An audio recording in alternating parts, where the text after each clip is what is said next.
São Paulo para cima do Palmeiras na largada das oitavas de final da Copa do Brasil. O que me chamou muito a atenção hoje foi assim, a entrega à disposição, que é o mínimo requisito, mas a execução da pressão do São Paulo, porque o São Paulo muitas vezes no primeiro tempo pressionava com 6. Né?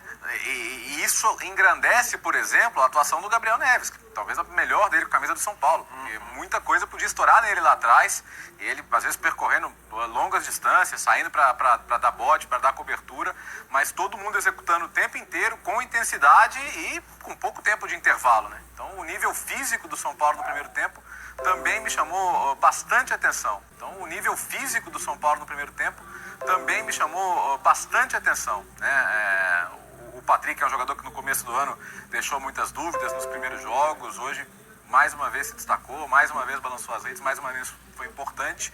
E dessa vez o São Paulo teve, acho que o lado psicológico também. E acho que vale destacar os 11 do campo e os 38 mil da arquibancada, porque, assim, voltar 3 dias depois pro mesmo cenário, para tudo que aconteceu na segunda-feira e ingresso mais caro. Com o ingresso mais caro e assim, apoio incondicional, né, do primeiro ao último minuto foi... Até o cara da camisa tava lá com a camisa nova. Tava todo mundo, assim, na pegada mesmo pra estar junto com o time. E nem sempre é óbvio no futebol isso, né, depois de uma derrota tão traumática e tão triste pro torcedor do São Paulo como foi a de segunda-feira. Olá, boa noite a todos. Os resultados, eles são tão grandes que isso a gente sempre nota. Olha, e assim, as duas equipes foram basicamente com os mesmos times. Voltou o Zé Rafael, não jogou no outro, né? O Rocha, mas o São Paulo jogou o mesmo time, exatamente. Mesma ideia, e o Palmeiras também, parece que foi uma continuidade daquele jogo. E, engraçado, o torcedor de São Paulo saiu tão devastado do primeiro confronto que tudo de positivo que aconteceu ruiu nos últimos 5 minutos. Nada. Você vendo ali as manifestações, né, assim, de gente, você fala, os caras piraram. Então, aquilo foi encoberto. O jogo de hoje foi uma continuidade e que hoje mostra, porque o placar foi favorável, que não foi o São Paulo, assim, o São Paulo jogou outro jogo completamente diferente de 3 dias atrás. Não foi. Foi a continuidade daquele jogo com placar favorável. Mas é muito legal olhar o jogo por essa perspectiva e acho que o São Paulino hoje vai entender melhor, embora não vá concordar, vai entender melhor o que aconteceu no final de semana. Foi o mesmo São Paulo. Cara, o Rogério saiu. O Rogério falou, não sei o que eu estou fazendo aqui. Né? Porque ele entendia isso. E hoje o placar foi favorável. Então dá pra gente entender o domingo também. Concorda? Segunda. Concordo. Segunda-feira. Concordo. Mais uma vez, boa noite a todos, a você que nos assiste. Eu acho que os jogos do São Paulo e Palmeiras deixaram todos da temporada lições e cenários que, por enquanto, estão bem estabelecidos. Quando o São Paulo consegue pressionar a saída de bola e dificultar o Palmeiras fazer a transição, o São Paulo torna o jogo incômodo. Hoje o São Paulo marcou muito bem a saída de bola. Aí eu vi gente dizendo, porque o São Paulo está mordido. Não, perfeito. Mas quando você pega um time que nem o Palmeiras, que está acostumado a jogar contra equipes que querem vencê-lo, porque é o atual bicampeão da Libertadores, é o time a ser batido, é o time mais bem treinado, o time mais elogiado por todos nós, todos os adversários entram mordidos. O São Paulo tornou o jogo no primeiro tempo muito desconfortável para o Palmeiras. A torcida do São Paulo, e aí, vou explicar o porquê, eu conheço muito bem há bastante tempo e de perto, ela nesse período longo de jejum de títulos, de dor, ela se tornou uma torcida mais fanática. Porque o São Paulino que acostumou ver o São Paulo disputar títulos constantemente, com vários times, a máquina dos anos 80, o time do Cilinho da metade dos anos 80, o time do Tele Santana dos anos 90, ver o São Paulo disputar títulos constantemente, com vários times, a máquina dos anos 80, o time do Cilinho da metade dos anos 80, o time do Tele Santana dos anos 90, era um torcedor que apoiava a equipe, sempre apoiou de cantar, mas a loucura, aquela coisa vinha nos momentos muito decisivos ou nas grandes atuações da equipe.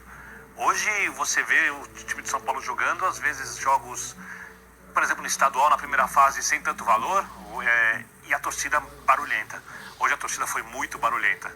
E o Palmeiras, quando é acuado pelo São Paulo, dá a essa torcida mais gasolina ainda para ela ser barulhenta.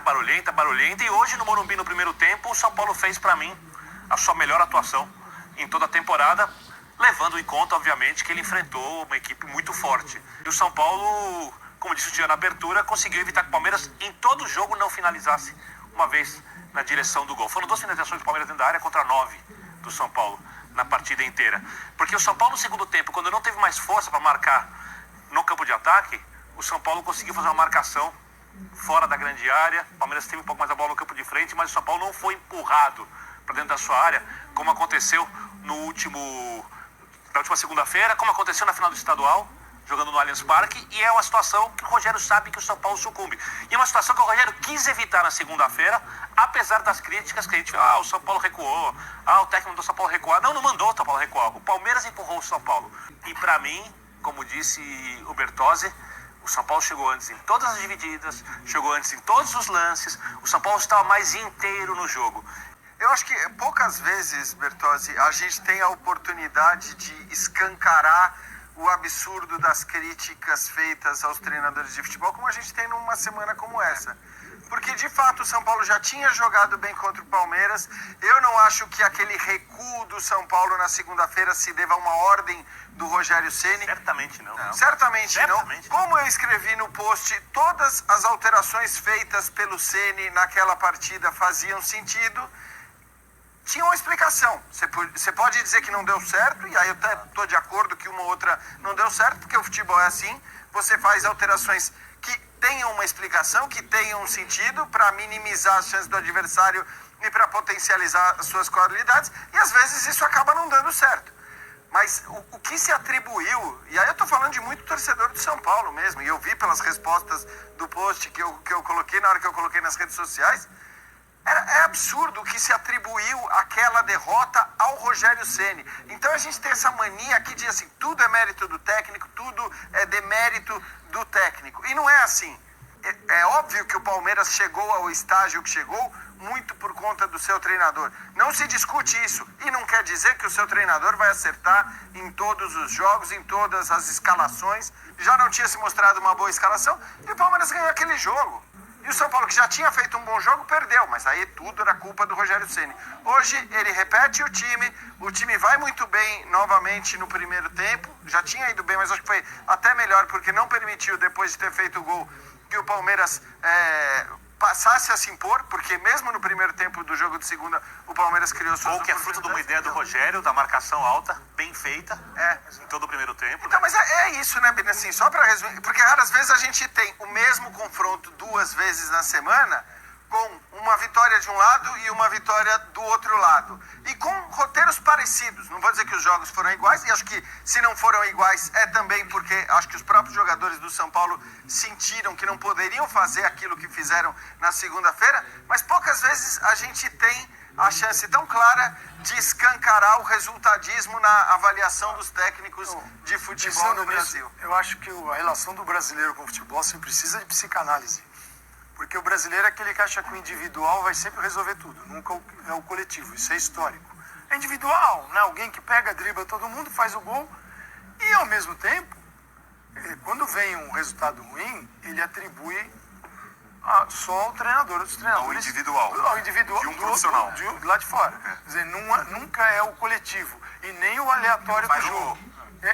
O jogo é um negócio aleatório, caótico, que você tenta treinar um time da melhor maneira possível para suportar essa aleatoriedade do jogo e esse jogo que é caótico. Agora, ninguém te garante nada, mas você consegue detectar. A gente vem pro linha e diz, esse aqui é melhor. O São Paulo hoje ganhou do time que é um time mais bem treinado do Brasil. Isso é óbvio, é o Palmeiras. E foi o que impôs mais dificuldades. Eu acho esse um ponto para o Rogério. Assim, a quinta-feira, a quarta, a quinta, a sexta, o sábado, domingo, até o próximo jogo, são dias importantes no São Paulo para reforçar o que foi feito quando se perdeu, agora na segunda, e reforçar o que foi feito quando se ganhou, porque você disse na nem sempre é diferente. Se o São Paulo jogar, se o Paulo conseguir jogar, é difícil, o Campeonato Brasileiro, e o resto da temporada, como jogou o primeiro tempo da partida anterior, a perspectiva do São Paulo por ano é boa. Quando o Rogério sai da coletiva depois de falar que não sabe explicar, não é que ele vai pra casa, põe a cabeça no travesseiro e dorme tranquilo, né? Ele é o cara que vai passar provavelmente a noite inteira tentando entender, tentando dar... Às vezes ele viu esse jogo. Quem conhece o Rogério sabe que se ele tivesse vencido o jogo na segunda-feira, ele não ia dormir tranquilo, ele ia pra casa tentando entender o que aconteceu também, pensando no jogo. Mas sabe o que eu acho que é mais doído, olhando do ponto de vista do Rogério? É jogar o que o São Paulo jogou na segunda-feira, fazer um jogo parelho, como fez na segunda-feira, ter vencido até os 44 do segundo tempo e perder. Eu acho que isso, no fim das contas, porque aí, o que acontece? Aí vem a avalanche de críticas, né? Aí são ressaltados todos os supostos defeitos na atuação do treinador naquele jogo. Isso deve irritar demais. Qualquer treinador. E claro, o Rogério é um cara que, vamos dizer, não costuma aceitar tão bem as críticas, tá? Isso, em relação a essas críticas que são feitas a ele, eu concordo. Ele é um cara com dificuldade de aceitar críticas. Mas realmente deve ser muito irritante, sabe? Você fazer um bom jogo, você vencer até os 44 do segundo tempo, aí você toma 2 gols nos 6 minutos finais, e boa parcela das pessoas que faz análise sobre o jogo vê toda a responsabilidade daquela virada nas mudanças do treinador, no que ele não fez. Não é fácil, realmente não é fácil.